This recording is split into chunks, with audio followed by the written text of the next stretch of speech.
Psychology 300, take 2 out of 1.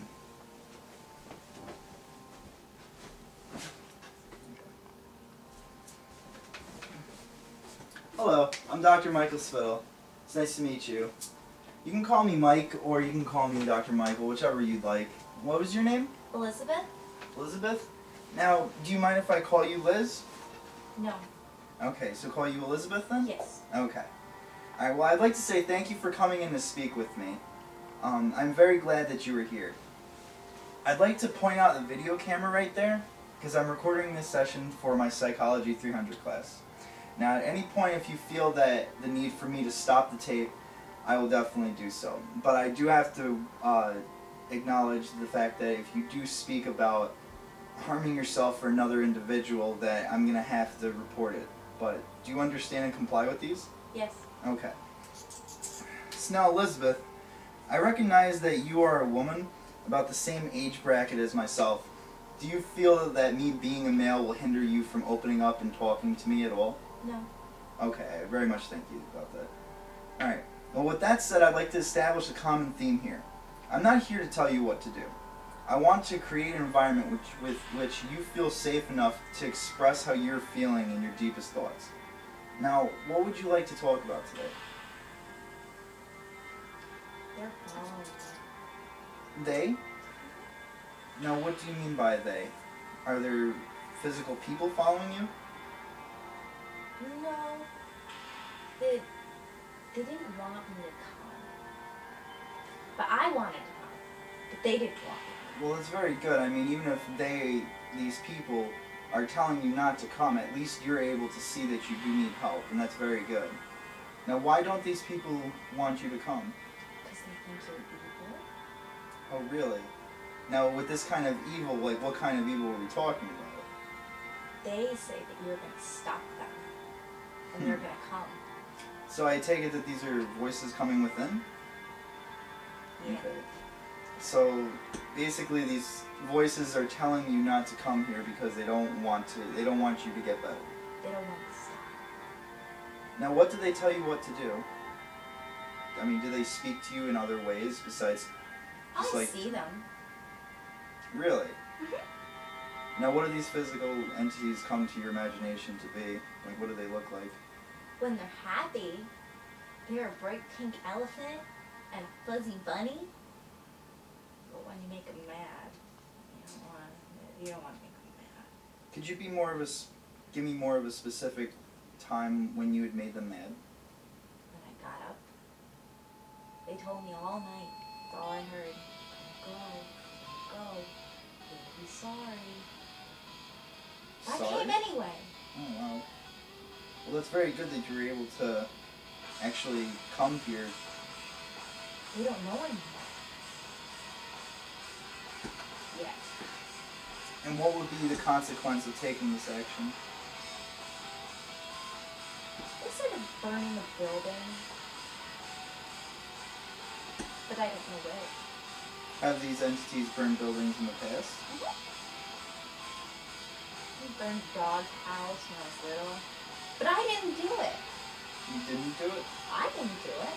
They made me do it. Okay. So I can definitely sense in very uncertainty in your voice, as well as maybe almost being pushed to watch or be around certain forces. Is this about accurate? Yeah. Why don't you tell me about a time when someone supported you and what they did? Well, they support me Mm-hmm. when I do what they want. But, I mean, actualized people in your surrounding. Do you have a support system set up? I have the radio. You have the radio. You have no family or loved ones or any cousins? No. Okay. But the radio, they tell me on the radio. They speak through the frequencies? Sometimes. So they're always there. Everywhere I go, they're always there. And how do you cope with this problem of hearing them through the radio and in your head? I do what they say. And how would you think of a different way that you could possibly handle this? I don't know. They gave me something, but it didn't work at the doctor's. They sent me here. Okay. So, like, they prescribed a certain level of medication for you? Hmm. But they told me not to take it anymore. The voices? Hmm. And so you complied? Yes. How has that affected your life with taking the medication compared to not? Did you have less episodes when you were on the medication? They were mad because they got quiet. But they were still there. Yeah, but I couldn't hear them as much. Yeah. So I stopped. Do you feel that if you kept up with the medication, that eventually you would have yourself gotten rid of all those voices? I don't know. Maybe. So there was some progression then. A little, but they didn't want me to do it. Do you want to get better? Sometimes. Sometimes it's easier. See, because on the one hand, I'm hearing that you say that you do want to do this, but on the other hand, I have to point out that you're allowing them to basically run your life. And do you feel that you could be doing things differently than that? But it wasn't my fault that the stuff got burned down. Mhm. I didn't do that. Mhm. Why would I want to burn a dog's house down? I like dogs. So do you feel But like... they didn't like it. Okay. They control me when they get mad. They control you, you said? Mm-hmm. They made me do it. I didn't do it. Well, let's just say that you went to bed tonight, and while asleep, a miracle took place, and all of your problems disappeared. And when you awoke, what would you be doing differently?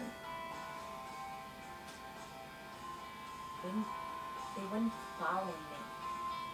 They wouldn't be following you, you said? Mm-hmm. And they follow you everywhere? And when they're mad, they keep me up all night. Screaming. What do they say? I don't know. They just get mad. Just scream all night. Every night. Well, I definitely feel that you have spoken about a lot of deep issues today, and I can see where the medication was coming into play, but as myself of being a doctor, I definitely feel that medication isn't really the key element that we need here. And I just have like I've been writing a list of things that you possibly might want to check into or at least try.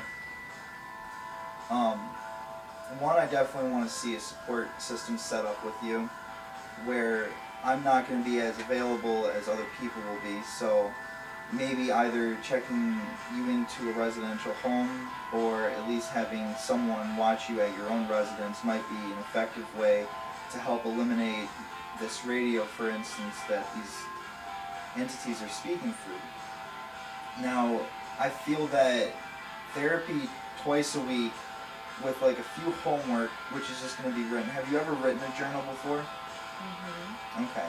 So it's going to be similar to that. And what I want to see accomplished in this journal is I want you to write down what you're feeling and what you're learning from these thoughts that you're having in your head. What if they write the journal? Well, if they you can't let them do that. You have to have your own personal cognizance. So if they start writing it, a thing that you might want to do is stop yourself from writing it at that point and come back to it later when they're disappeared.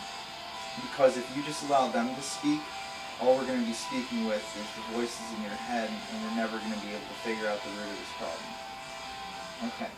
And then, lastly, I want to begin to have you meditate every single day.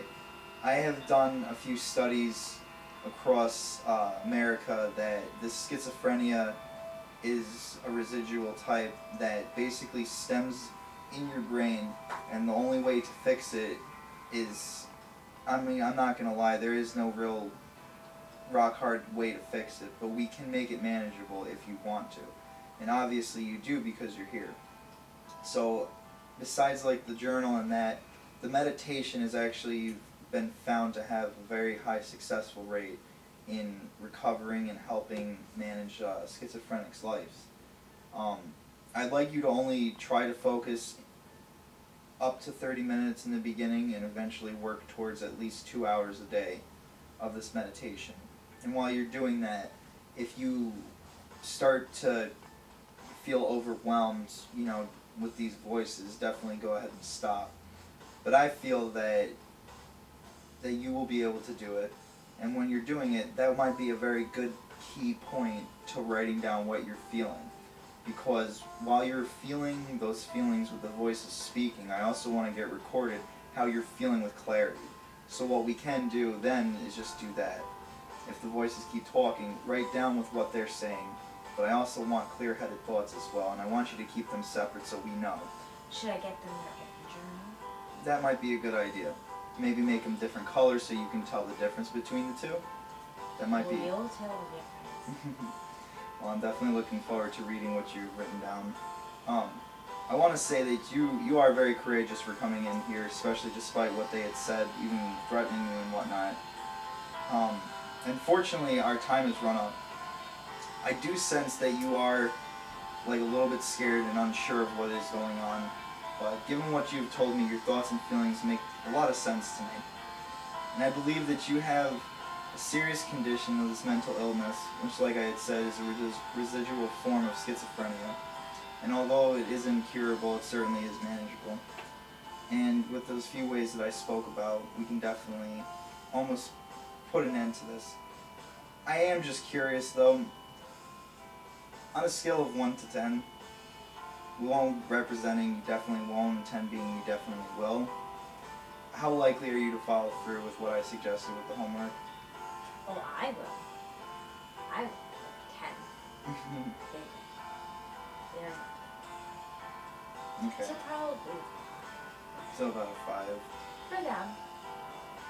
Okay, well just make sure that even if they don't want to, you are either forcing yourself to write it down. Another good thing you might want to try to do is if they're having this much of an impact over your control issue, is I would get a tape recorder, and then you can record what's going on, you can vocally speak, and then that way we can also go over that as well. But I do refuse to prescribe any placebo medicine for you to take. I fully believe, Elizabeth, that you can manage this, and honestly, I believe you will be fully, completely content with the rest of your life. Just give it a full shot, and honestly, I do believe that everything will work.